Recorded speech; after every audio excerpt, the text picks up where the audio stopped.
I was folding dish towels when the phone rang that afternoon. Nothing dramatic, just a familiar buzz on the worn little counter between the kettle and the sugar jar. The kitchen smelled of lemon cleaner and yesterday's coffee grounds. Outside the window, the maple tree that has outlived two of my neighbors was shaking its leaves like it always does when the wind rolls in from the river. I wiped my hands on my apron and checked the screen. Mark, my only son, 42 now. In my head he is still 8. Standing in the backyard in a Batman t-shirt, holding up a scraped knee like it's his final hour. Time is cruel like that, it keeps you in one body while your memories stay small and soft. "Hi, sweetheart," I said, pressing the phone to my ear. "You calling on your break?" There was a pause, not even the usual half laugh he gave when he'd been caught multitasking. I heard a faint murmur in the background, traffic maybe, or a TV. Then his voice, flat. "Hey, Mom, got a minute to talk?" I smiled automatically, though no one was there to see it. "I've got more than a minute. I was just terrorizing the dish towels."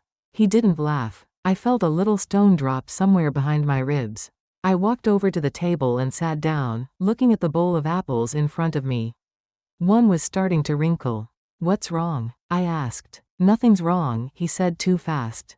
"Just, we've been talking. Me and Lisa. About the future and stuff. The doctor's appointments. Your hip. All of that." The kitchen suddenly felt louder, the ticking clock above the stove, the faint hum of the fridge, the neighbor's dog yapping through the wall.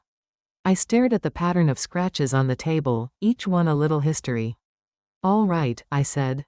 "What about it?" He cleared his throat. "It's just, things are getting expensive, Mom.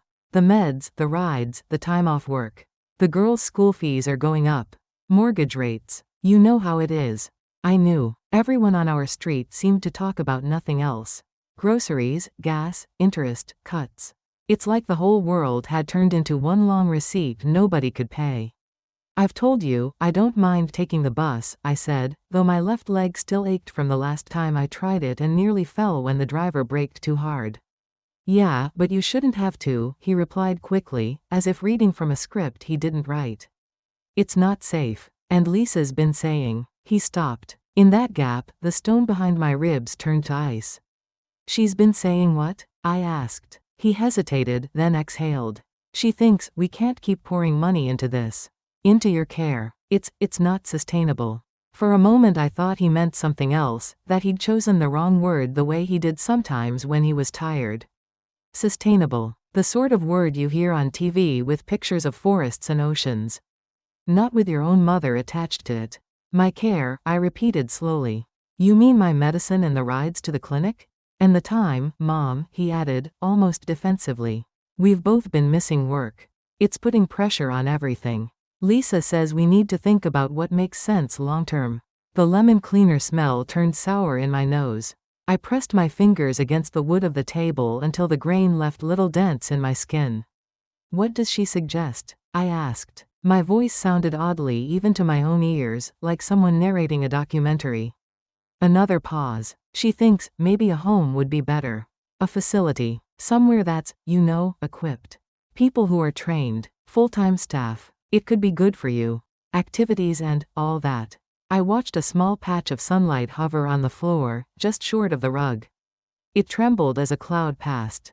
"A home," I said. "Just to look into," he rushed on. "We're not dumping you anywhere, okay? We have to be realistic. We're not made of money. We can't." He cut himself off again, swallowed the end of that sentence. "We can't what? Can't what, Mark?" I asked softly. He didn't answer that. Instead, he said, "I'll come by on Sunday. We can talk in person." Lisa found a few places online. Some of them look nice. I pictured Lisa at their granite-topped kitchen island, tapping through websites between sips of almond milk latte, judging photographs of old people in cardigans playing bingo. "Sunday then," I said. "Yeah, okay. Love you, Mom." There it was, the word. It landed with no weight at all. "I love you too," I replied, as I always did. Habit is stronger than most things. When the call ended, the kitchen quieted again. The maple tree rustled like a crowd whispering. I stood there, phone still in my hand, until the kettle clicked off by itself. I hadn't even realized I'd turned it on. .. I suppose I should start earlier if I'm telling this properly. Stories don't begin with the moment of impact, they begin with the slow shift of weight before the fall. At least that's how it feels when you're looking back. I got this house in 1986. My late husband, Tom. And I moved here after he got promoted at the factory. It's a small two-story on a quiet street in a town no one has heard of unless they live near it. White siding, blue shutters, a patch of lawn that never quite gave up on Clover. The mailbox still has our last name, Henderson, in peeling black letters. I never replaced it after he died. I figured the world could adapt. Mark was 3 when we moved in. He used to race his little plastic truck along the hallway skirting board, making engine noises so serious you'd think he was powering a real machine. I still have tiny dents in the paint from where he crashed into the corners on purpose and announced, "Accident." Like a cheerful news anchor. We didn't have much back then, but we had enough. I learned how to stretch ground beef with beans and breadcrumbs, how to turn old curtains into cushion covers. Our vacations were day trips to the lake with ham sandwiches in foil and a thermos of sweet tea. We had one car, a cream-colored sedan that coughed in the winter and smelled faintly of crayons in the summer because Mark left them in the backseat. Tom worked long shifts. Sometimes he came home with grease on his hands and worry between his eyebrows. I worked part-time at the library, shelving books and reminding teenagers to use indoor voices. It suited me. I have always liked quiet places where other people's stories stay politely on the shelves until you invite them out. We weren't perfect parents. There's no such thing. But we loved that boy with the kind of stubborn, everyday love that doesn't make it into movies. We sold Tom's cherished motorcycle when Mark needed braces. We skipped weekends away so he could go on school trips. When his college fund fell short, we took out a loan in our 50s. I picked up extra shifts at the library. Tom started doing maintenance on weekends. "It's just money," Tom would say, taking off his boots at the door. "We'll figure it out. He deserves a shot." People say things like that, and it sounds noble at the time. You don't think about what happens when you're old and the bills catch up. You assume, in some soft, unquestioning part of your brain, that it will all come out even in the end. That love will go around and back like the seasons. Tom never got old. Not really. He had a heart attack in the break room at 61, halfway through a stale donut. At least that's how his coworker described it. One moment he was complaining about the coffee, the next he was on the floor. I still can't drink office coffee without thinking of that. After the funeral, after the casseroles and the awkward hugs from people who didn't know what to do with their hands. The house felt twice as big and half as real. I kept expecting to hear the jangle of his keys in the lock. Instead, there was just the fridge hum and the soft tick of the baseboard heating. Mark came home for a week. He'd moved to the city by then, married to Lisa, working in some office that dealt in numbers and screens. He was kind, if tired, his grief showing in restless pacing and short tempers. He fixed the leaky faucet in the bathroom. He checked my smoke detectors. He made lists. "Mom, you should sell the house," he said on the third day, standing in the doorway of the living room. The TV was on mute, some home renovation show flickering silently. "Sell it?" I repeated. "Why would I sell it?" "You don't need all this space," he said, gesturing at the sagging couch, Tom's old recliner, the coffee table with the ring from the time Mark spilled hot chocolate and lied about it for 3 days. "It's too much upkeep. You could move closer to us, get an apartment. Something smaller, easier. We could help." There was nothing wrong with what he was saying. It was sensible, logical, the kind of advice people would nod at if he'd posted it online. "I'm not ready," I said quietly.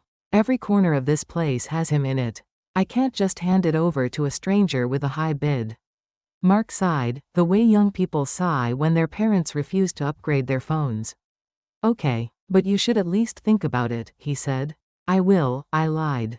Grief makes liars out of all of us. After he went back to the city, life settled into a new pattern. I woke up early out of habit. I made coffee for 1 instead of 2. I kept going to the library until my knees started complaining about the stairs and the doctor began to talk about cartilage like it was something I had misplaced. Retirement was not a sudden thing for me, it was more like a dimmer switch. Fewer shifts. More appointments. New prescriptions. Little by little, the world shrank to the points on a map that I could still reach without help.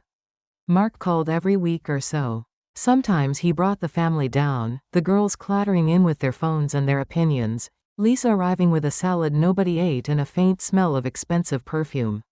We were polite with each other at first, she and I, that brittle kind of politeness that requires more effort than kindness.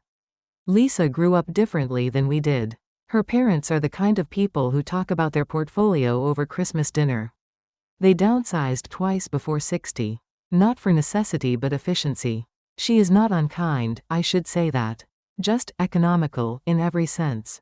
It's all about being smart with what you've got, she told me once, flipping through a magazine at my kitchen table while the girls watched cartoons in the next room. Assets, liabilities, all of that. People our age can't afford to be sentimental. I smiled and nodded, feeling the edge in her words. People our age, as if I belonged to some prehistoric era and she was the new model. As the years went by, my body began to fail me in ways that were small, then less small. First it was the hip, then the blood pressure, then the strange dizzy spells that came out of nowhere like sudden summer storms. The doctor added pills, changed doses, sent letters. My fridge door turned into a bulletin board of appointments. Mark helped at first. He drove me when he could. When he couldn't, Lisa did, one eye on the road, one on the clock. She would tap her phone with manicured fingers in the waiting room, sighing when the nurse called someone else first. Healthcare is a racket, she muttered once, loud enough for everyone to hear. They treat time like it's free. Sometimes she looked at me the way people look at a package they didn't order. Still, there were good moments. Afternoons when the girls would show me their school projects, or when Mark and I would sit on the porch with coffee and complain about politics like equal opportunity critics. There were evenings when the sunsets were so bright over the roofs I forgot for 5 minutes how old I was. Life never becomes all one color. No matter how sad you are, there are always flecks of something else. After that phone call about the home, something subtle shifted. It was like the house itself had overheard and was waiting to see what I'd do. The floorboards creaked more loudly when I walked down the hallway, as if reminding me of every step I'd once taken with a small boy clinging to my hand. On Sunday, Mark and Lisa arrived right on time. Lisa carried a reusable grocery bag with the name of a fancy organic store on it. Mark had his laptop bag slung over his shoulder. They looked, for a moment, like a pair of real estate agents arriving to stage the place. "Hi Mom," Mark said, kissing my cheek. His stubble scratched my skin for a second. "You look good." "I look like myself," I said. "That's all." Lisa gave me a quick hug that smelled of eucalyptus. "Hi, Evelyn. I brought that herbal tea you liked last time." I hadn't particularly liked it, but I thanked her anyway. Politeness is a muscle. If you stop using it, the world gets harder. We sat at the table. I poured coffee for Mark, tea for Lisa, something halfway between both for myself. The maple tree outside was in full leaf now, throwing green light across the room. "So," I said, stirring my cup. "You had some places to show me." Mark opened his laptop. The screen's glow made his face look both older and younger at once. "Just a few options," he said, clicking. "We're not deciding anything today, okay? We're just gathering information." He turned the screen toward me. Photos of buildings slid past, brick complexes with manicured lawns, a circular driveway with a fountain, a modern place with big windows and slogans like "Live Your Best Years" typed over pictures of white-haired people holding yoga poses on patios. "You see?" Lisa said, tapping one with her spoon. "They have group activities, meals, medical staff on site. It's not like the horror stories you hear. It could actually be fun." I looked at the photos. People my age laughing over cards, painting at easels, doing chair exercises with a young instructor. Everything was bright and clean. No one looked scared because no one looks scared in marketing material. "They are expensive," Mark admitted. "But with some planning, we can make it work. Especially if we sell this place." My hand tightened around the mug. "Sell this place?" I asked. "Well, yeah," he said, as if it were obvious. "You won't need a house if you're in assisted living. The equity would cover a good chunk of the costs. Otherwise, we'd be, He glanced at Lisa. "We'd be stretched." Lisa nodded, her lips pressed into a thin line. We have to be realistic, Evelyn. We've been covering a lot of your expenses already. The gas, the extra groceries, your co-pays. It adds up. She said it calmly, but each word landed like a small, stacked stone. Expensive, extra, adds up. Not exactly accusations, but not nothing either. I've told you, I said slowly, my pension covers my bills. And I still have the life insurance payout from Tom. I'm not destitute, Lisa. Yes, but long-term care is different, she replied. You could live another 20 years. It was the first time anyone had said that with a hint of apprehension instead of encouragement. God willing, I said dryly.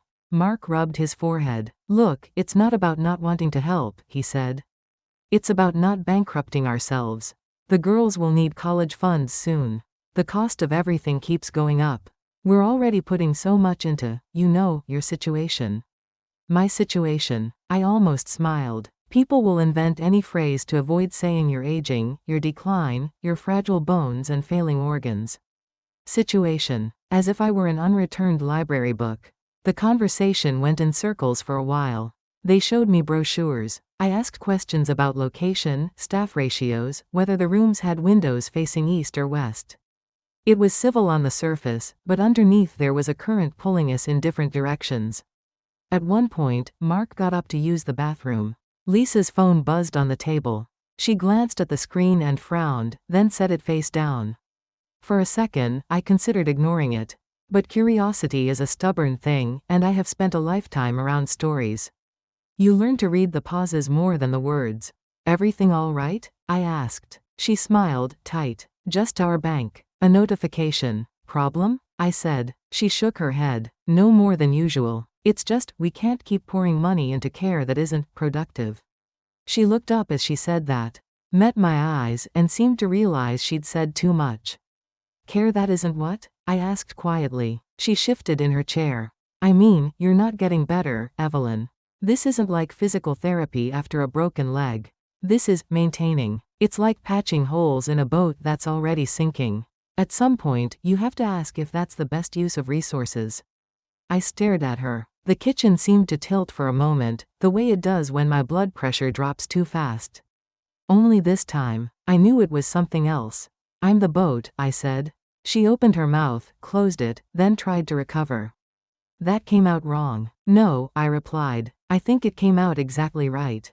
Silence stretched between us, taut and humming. In the hallway, I heard the flush of the toilet, the creak of the floorboards as Mark returned. What did I miss? He asked, sitting down. Nothing, I said. We were just talking about sinking boats. He gave us both a quick, nervous look, then changed the subject. Asking if I'd seen the latest photos of the girls' school play. I let him talk. Sometimes the kindest thing you can do for someone is let them pretend nothing ugly has happened. They left an hour later, promising to send more information, to keep talking.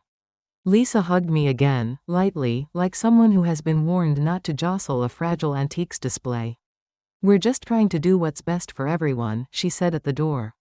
I'm sure you are, I replied. When the door closed, I locked it. I have never locked my door after my family left before. It was a small, automatic movement, but I felt it like a click in my chest. The big discovery didn't come all at once like a lightning strike. It came by way of something stupid, as most big things do. My neighbor, Mrs. Patel, is a little younger than me and much more practical. She moved in after her husband died, downsizing from a larger place in the next town. We exchange recipes and gossip and the occasional complaint about raccoons. She has a son too, though he lives overseas. One Wednesday, she knocked on my door with a mug of dal soup and a flyer. My cousin's daughter works at this clinic, she told me, waving the paper. They do a free workshop for seniors about finances, wills, medical directives. You should come. They'll explain everything, not like those fast-talk doctors. I almost said no. I don't like going out after dark, and the workshop was scheduled for early evening. The thought of fluorescent lights and folding chairs didn't appeal. But something about the word finances tugged at me. Maybe it was Lisa's careful little comments. Maybe it was the way Mark's voice had tightened when he talked about costs. All right, I said. Why not? We went together, two old women in cardigans, shuffling into a conference room that smelled of coffee and anxiety. There were about 20 of us there, all variations on the same theme: gray hair, sensible shoes, handbags clutched like life rafts. A woman in her 30s from some charity introduced herself. She had the earnest expression of someone who genuinely wanted to help but knew she was outnumbered by paperwork. She started talking about powers of attorney, guardianship, long-term care options. She handed out brochures and worksheets. "What's important," she said, "is that you decide what you want before someone else decides for you. That you understand your rights, your resources, and your preferences. Long-term care is expensive, yes. But there are programs and protections. No one can just force you into a facility if you have capacity and resources." I raised my hand. "What do you mean, resources?" She smiled at me. "Savings, assets, pensions. Life insurance policies. Sometimes families feel they have to bear all the costs themselves because they don't know what's available. Or they assume the older person has nothing because it's not talked about. But you'd be surprised how many seniors have funds that just sit there." Several people murmured. One man in the back snorted. After the talk, she stayed behind to answer questions. Mrs. Patel went to ask about her medical directive. I waited until the line shrank. "Excuse me," I said when it was my turn. "Can I ask something that might be simple?" "There are no simple questions with this stuff," she smiled. "Go ahead." I told her, in broad terms, about my situation. Widowed, pension, modest life insurance payout from my husband, the house. My son talking about costs, about a home, about being stretched. I did not mention Lisa by name. That didn't seem necessary. "Did you ever meet with a financial planner after your husband passed?" The woman asked. "Yes," I said. "Well, sort of. The guy from the insurance company came and explained the options for the payout. We chose an annuity type thing, monthly installments instead of a lump sum. I didn't want to blow it all at once." "And those payments," she said, "do they go into your account?" "Yes," I replied. "They've been going into my savings for years. I haven't needed to touch much of it. My pension covers the basics." She looked genuinely impressed. "Then you're in a stronger position than many. You could afford a decent assisted living facility for quite a while without needing your son to contribute much, if at all." I blinked. "Come again?" She pulled out a notepad. "If you don't mind, we can do some rough math. I'm not a financial advisor, but I can give you an overview." We talked numbers. I told her the approximate amount in my savings, my monthly annuity, my pension. She scribbled, frowned, then scribbled some more. "Assuming no major surprises," she said at last, "you could cover basic assisted living for at least 8 to 10 years on your own, especially if you sold your house. And that's without any help from your son. Of course, every case is different, and medical expenses can shift things. But you are not, by any measure, a financial burden that would bankrupt anyone in the near term." I felt something hot rise in my throat. "But my son," he says. She held up a hand gently. "I'm not saying your son is lying. He might just not know the full picture. Many families don't talk openly about money. Or he might be thinking about his own financial goals more than yours. It happens. That's why it's important that you know where you stand." "Could he take control of my funds?" I asked. "Move money without me knowing?" "Only if you've given him power of attorney or joint access to your accounts," she said. "Have you?" "No," I replied. "We talked about making him my power of attorney. But I never signed anything. I kept meaning to, but then the appointments, and..." She nodded. "Then legally, he can't make financial decisions for you without your consent. That doesn't stop him from putting pressure on you, of course. But it does mean you have more say than you might think." I thanked her and walked out into the parking lot feeling like someone had quietly widened the ground beneath my feet. On the ride home, Mrs. Patel chatted about how confusing all the paperwork seemed. How her cousin got tricked into signing over a house to a nephew. I half listened, my mind turning over the numbers like puzzle pieces. If what that woman said was true, then most of what Mark and Lisa had been telling me about my care bankrupting them was not. Not entirely. Yes, they'd been helping. Yes, gas and time and co-pays are real things. But the story that I was some sort of financial sinkhole dragging their future down, that was not the full truth. So why did they tell it that way? Back home, I pulled out an old folder from the bottom drawer of my dresser. It held bank statements, letters from the insurance company, notes Tom and I had written years ago about what to do if one of us goes first. I spread them out on my bed like tarot cards. The numbers didn't lie. My savings weren't huge, but they were solid. The annuity was steady. There was equity in the house. The picture they formed was not one of desperation but of modest security. I sat down heavily on the mattress. That was the big discovery, though at the time it didn't feel big. It felt like someone had quietly shifted a painting I'd been looking at my whole life, revealing a piece of background I hadn't noticed. The brushstrokes were the same, but the meaning changed. My son was not trying to save me from being a burden. He was trying to save himself from spending money on me that he would rather spend elsewhere. The realization was not a thunderclap. It was a slow, bitter rain. I didn't confront him right away. It's not in my nature to scream or throw things. Maybe I should have. Those women in movies always look so satisfied, hurling plates into fireplaces. But I grew up in a house where dishes were too expensive to break on purpose. Instead, I watched. Listening became my new hobby. When Mark came by next, he brought paperwork. Brochures for 3 facilities, printed articles about the benefits of assisted living, a neat little list of pros and cons he'd typed up himself. Lisa tended to the girls in the living room, coaxing them to do homework. "We just want you to feel informed," he said, pushing a pen toward me. "No pressure, Mom. This is all about your comfort." I ran my finger along the edge of the paper. "And your finances," I said mildly. He blinked. "Well, yeah," he admitted. "I mean, we're all in this together." "Are we?" I asked. He frowned, like he hadn't expected resistance from this angle. "What does that mean?" "It means," I said, keeping my voice level, "that from what I understand, my savings could cover a good chunk of any facility I might move into. That my pension and Tom's insurance are not exactly a drain on your accounts." His mouth opened and closed. Who told you that?"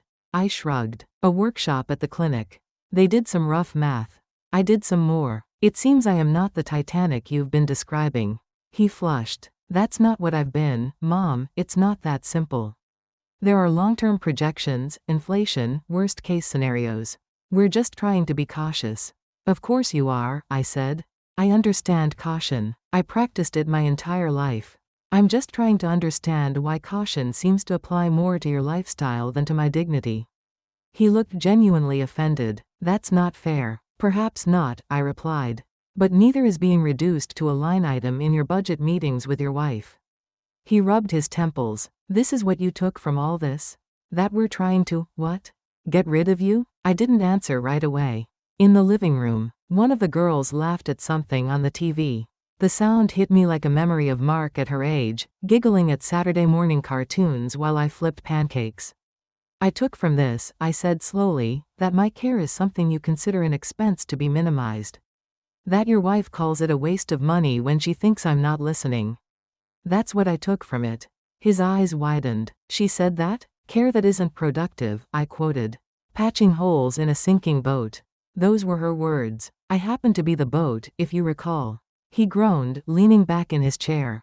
"Lisa can be blunt. She doesn't always phrase things." I held up a hand. "I'm not interested in her phrasing. I'm interested in your agreement. You have sat at this table and let her speak for you. You have nodded. You have called me unsustainable, Mark. Me, your mother." His shoulders slumped. For a moment he looked 12 years old, caught between wanting to defend himself and wanting someone else to fix it. "We're under a lot of pressure," he said quietly. "The mortgage, the girls, work. Lisa's job isn't stable. We've been dipping into savings. We were counting on your house selling at some point to." "To what?" I asked sharply. He hesitated a fraction too long. "To give us some breathing room," he said finally. I leaned back, letting the words settle. There it was. The truth, stripped of euphemism. My house, my body, my needs, assets to be converted into their breathing room. I don't think he realized how naked it sounded. If he did, he might have tried to dress it up again. But he was tired, and the tired sometimes tell the truth more plainly.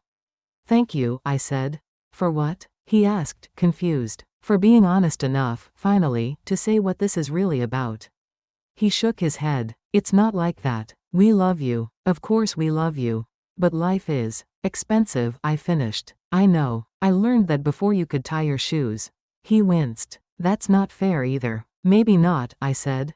But it's accurate. We sat in silence. In the next room, the girls argued about whose turn it was with the tablet. The familiar domestic chaos went on, oblivious.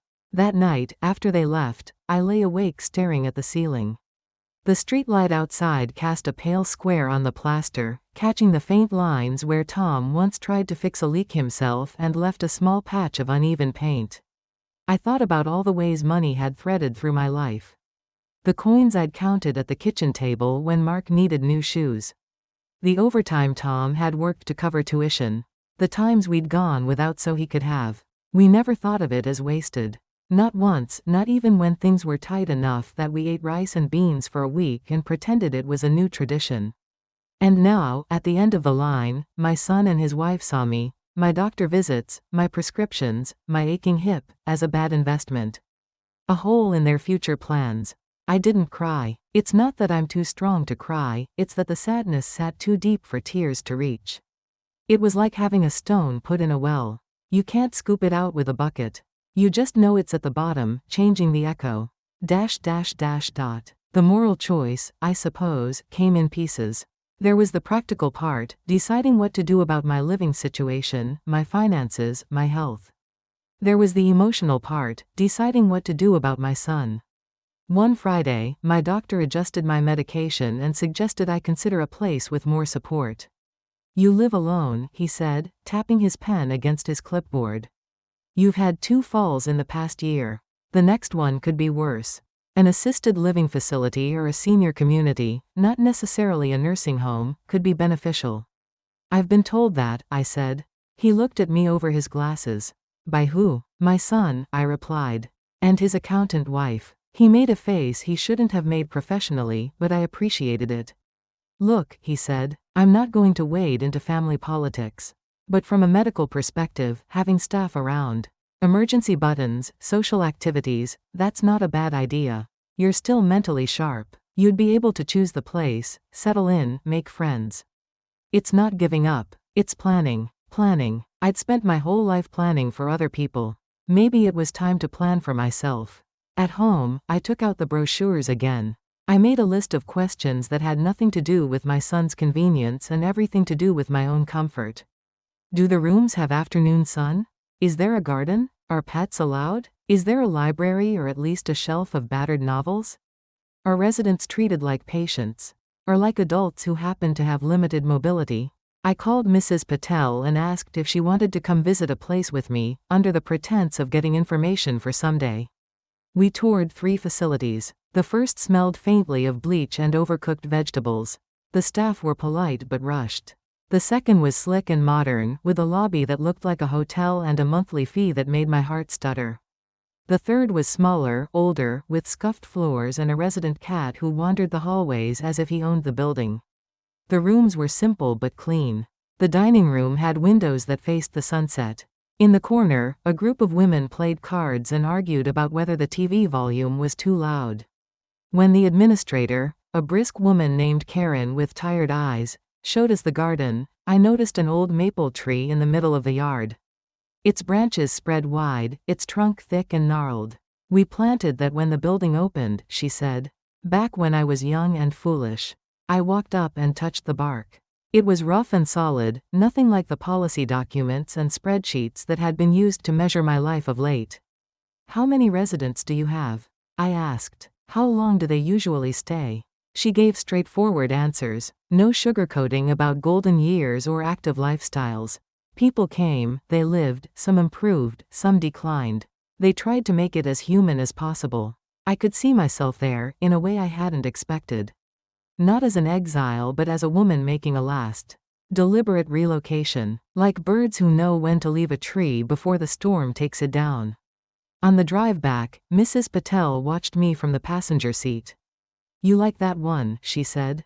I do, I admitted. You will move there? She asked. I might, I said. But on my terms. That night, I wrote a list. I've always liked lists. They make chaos look briefly manageable. At the top I wrote, what I will accept. I will accept that my body is not what it used to be. I will accept help where it's offered without strings. I will accept that I cannot make my son love me in the way I love him. I will accept that moving to a facility does not have to be a punishment. It can be a choice. Then I wrote another list, what I will not accept. I will not accept being spoken about like a bill. I will not accept being moved like furniture for someone else's convenience.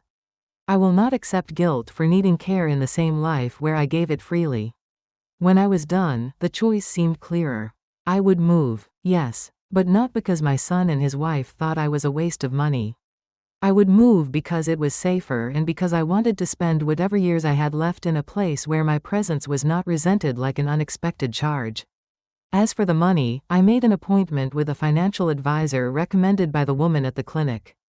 A neutral party. You're in a decent position, he confirmed after an hour of numbers. If we're careful, you can cover a facility like the one you're considering for the foreseeable future. There may even be something left for your son when you're gone, though I discourage planning your life around leaving inheritances. So do I said dryly. He helped me set up automatic payments, adjust my accounts, and draft a will that reflected what I wanted. We included a clause making it clear that my move to any facility was my decision and that I retained control over my finances as long as I was mentally able. It was one of the most exhausting days of my life. It was also one of the few when I felt firmly in the driver's seat and not strapped in the back of somebody else's ride. Telling Mark was the hardest part. He came over on a Thursday, alone this time. Lisa was tied up with a work call, according to his text. I wondered if that was true or convenient, but I let it pass. We sat in the living room. The late afternoon light slanted in, catching the dust motes between us. The TV was off. The silence felt heavier than usual. What's up? He asked. Your message sounded serious. I folded my hands in my lap. They look more like my mother's hands every year. Soft, spotted, veined. I've made a decision, I said. About my living situation. He leaned forward. Okay, I'm going to move into Maple Grove, I said. The smaller facility up on Hillcrest. Not the fancy one with the fountain. The one with the cat and the maple tree.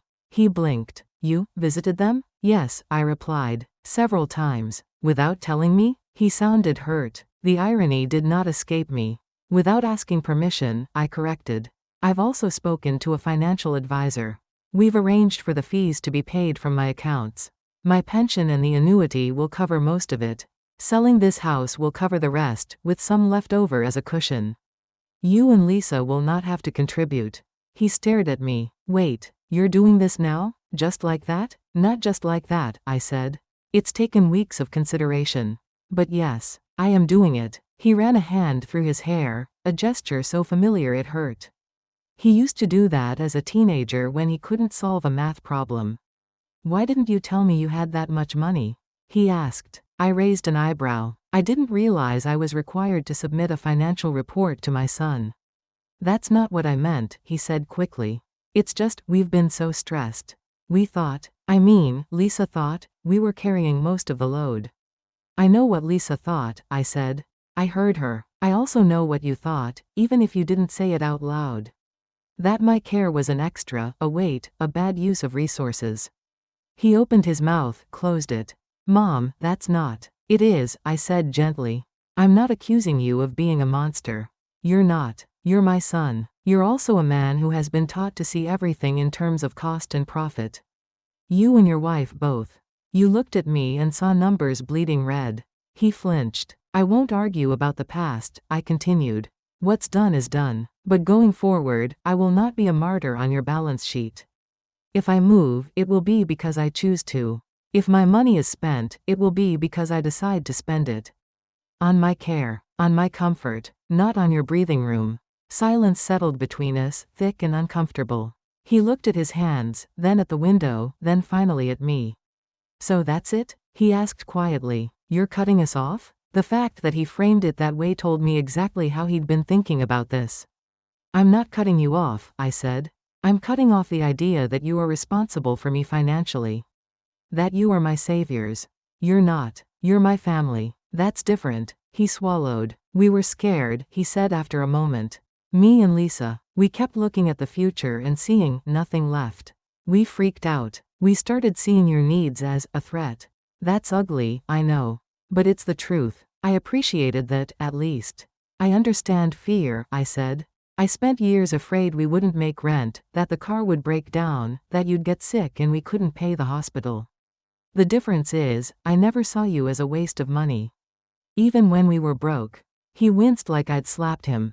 That's not fair, he whispered. Maybe not, I conceded. But it's how it feels. And feelings are not beholden to fairness. He leaned back, staring at the ceiling. So you're really moving? Yes. When? 2 months, I said. That gives me time to sort the house, sell what needs selling, decide what to bring. The agent thinks we'll get a decent price, even with the market like it is. He nodded slowly. Do you want help with the house? We could. Come on weekends. Go through stuff. I considered this. The thought of Lisa supervising which of my belongings were worth keeping made my skin crawl. But I also didn't want to turn this into a scene from a courtroom drama. You can help, I said. If you can remember that not everything is about resale value. Some things I will keep because they are mine. Some I will give away. Some I will throw out. I won't have arguments over every chipped plate. A ghost of a smile crossed his face. Deal. We sat for a while, each in our own thoughts. Eventually, he spoke again. Mom, I'm sorry, he said. The words came out thin but sincere. For making you feel like a burden. For the way we talked. I didn't realize how it sounded. Or maybe I did and I was too stressed to care. Either way, I'm sorry. I looked at him, at the man whose scraped knees I'd kissed, whose nightmares I'd soothed, whose lunchboxes I'd filled. I believe you're sorry, I said. I also believe you meant what you said at the time. Both can be true. He nodded, eyes shiny. Can you forgive me? There was a long pause. Forgiveness is not like flipping a switch. It's more like deciding to walk even though your ankle still hurts. I can forgive you, I said at last, in the sense that I don't want to carry this like a rock in my chest. But I can't forget, and I can't go back to the version of you I had in my head before all this. That's gone. He swallowed hard. So what do we have now? Something more honest, I said. It might not be as pretty. But it's real. He reached for my hand. I let him take it. His palm was warm and slightly damp. I love you, he whispered. I know you do, I replied. In your way. It wasn't the cinematic reconciliation some people might hope for. There were no swelling strings, no sweeping hugs. Just two people sitting in a room where the air had changed. The weeks that followed were busy in a quiet, exhausting way. I sorted through decades of living, closets full of winter coats and summer dresses, boxes of Mark's childhood drawings, photo albums, manuals for appliances that no longer existed. I gave away furniture to neighbors, donated clothes to the church, threw out drawers full of rubber bands and take-out menus. It's amazing how much life weighs when you have to pack it. Mark came on some Saturdays, helping carry boxes down the stairs. The girls ran through the emptying rooms, their voices echoing. Lisa stayed mostly in the background, polite but subdued. We didn't revisit our earlier conversation. Some things don't need to be picked at once, they've scarred over. One afternoon, as we were wrapping dishes in old newspaper, Mark held up a chipped mug with a faded mountain on it. Remember this? He asked. My coffee mug, I said, smiling despite myself. From that rainy weekend at the cabin when you insisted we hike anyway. Your father nearly killed himself slipping on those rocks. Mark laughed. I thought that was hilarious. You thought everything that put adults in danger was hilarious, I said. He turned the mug in his hands. You keeping this? Yes, I said. Some battles I refuse to surrender. He nodded and placed it gently in the box labeled Take to Maple Grove. On my last night in the house, I slept badly. Every creak sounded like a goodbye. In the morning, I walked from room to room, touching door frames, murmuring silent thanks. For the laughter, the fights, the holidays, the ordinary Tuesdays. At Maple Grove, Karen greeted me at the entrance with a clipboard and a kind of casual efficiency that felt oddly comforting. The resident cat, Charlie, rubbed against my leg as if checking my credentials. My room was simple. Bed, dresser, small armchair, a narrow bookshelf. 2 windows facing west, catching the afternoon light. I unpacked my things slowly, placing familiar objects in unfamiliar spaces until they started to look less foreign. That evening, I sat in the common room with a cup of tea that tasted faintly of metal. A group of residents watched a game show on TV, shouting answers before the contestants did. A man in a cardigan slept with his mouth open, snoring softly. I felt, not happy exactly, but settled. Like a suitcase finally set down. My phone buzzed. A message from Mark. How's the new place? Girls say hi. We'll visit this weekend. Love you. I stared at the screen for a moment, then typed back. It's fine. Kat approves of me. Tell the girls grandma has a tree here too. Love you. I put the phone away and looked out the window. The sky was turning orange, clouds streaked like someone had dragged fingers through paint. The maple tree in the courtyard swayed gently, its leaves whispering secrets to no one in particular. You asked how it changed me, all of this. How I sit here now, years later, telling the story as if I'm narrating someone else's life.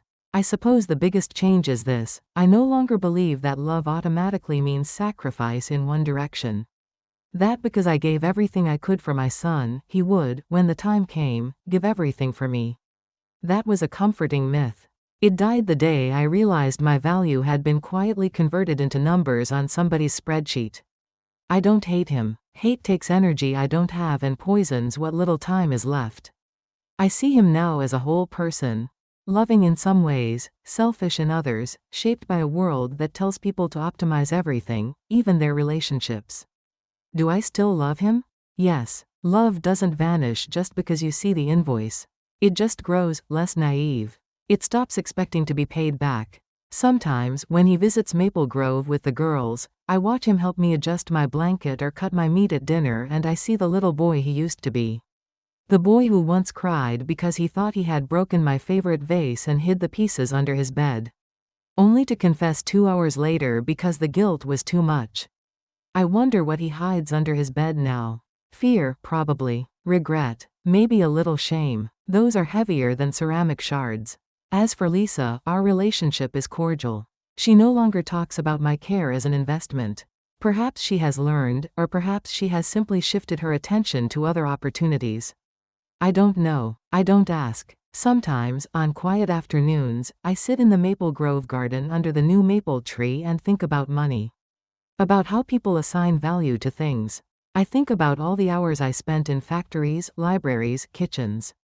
None of it accumulated in a neat portfolio. But it accumulated in a human being who went out into the world and became a man who, despite his flaws, still texts his mother every few days to ask how her hip is doing. Was it worth it? All the sacrifices? That's a question people like to ask, as if life were a ledger with a closing balance sheet. I don't think in those terms anymore. The older I get, the less I care about whether my choices were efficient. They were mine. I made them with the information and heart I had at the time. I do know this: I am not a waste of money. No human being is, simply for existing and needing care.